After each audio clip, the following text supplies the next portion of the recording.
السلام عليكم ورحمة الله وبركاته، ازيكم عاملين ايه؟ لو بتحتاري كل يوم هتاكلي ايه، هتطبخي ايه، هتتغدي ايه، اشتركي في قناتي وكل يوم هنزلك اكلاتي وخدي فكرة واطبخي بكرة. والنهاردة هنعمل مع بعض احلى واطعم صينية مسقعة زي اللي بناكلها من بره. ونقول بسم الله كده ونقطع ايه الطلبات بتاعتنا: البطاطس والفلفل والبتنجان، حضريهم كده عشان ما تاخدش منك وقت.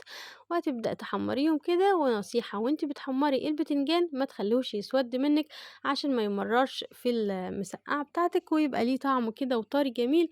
هتديله اللون الذهبي كده ونبدأ نحضر الصلصة بتاعتنا. وسر طعامة الصلصة طبعا احنا بنقطع بصلاية كده وندبلها يا دوب عشان تدينا طعم مسكر في الصلصة بتاعتنا، وتنزلي عليهم بمعلقة كبيرة من التوم. التوم ده شيء أساسي في المسقعة، بيديها ريحة وطعم تحفة الصراحة.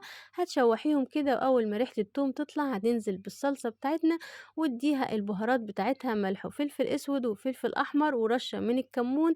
الكمون شيء اساسي في المسقعه. اديها رشه كده وشم الريحه بتاعت الصلصه تفتح النفس. من قبل ما تستوي هتبقي عايزه تعملي سندوتش منها كده.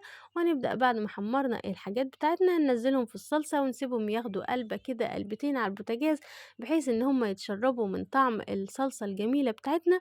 وزي ما انت شايفه كده حضّرنا حبّة جرجير، عندِك خَصّ، عندِك خيار، اللي موجود عندِك قطّعيه، عندِك حبّة مخلّلات، عايزة تعملي سَلطة جنبها، اللي أنتِ عايزاه، بس أنا باحب آكلها كده جنبها حبّة جرجير حلوين.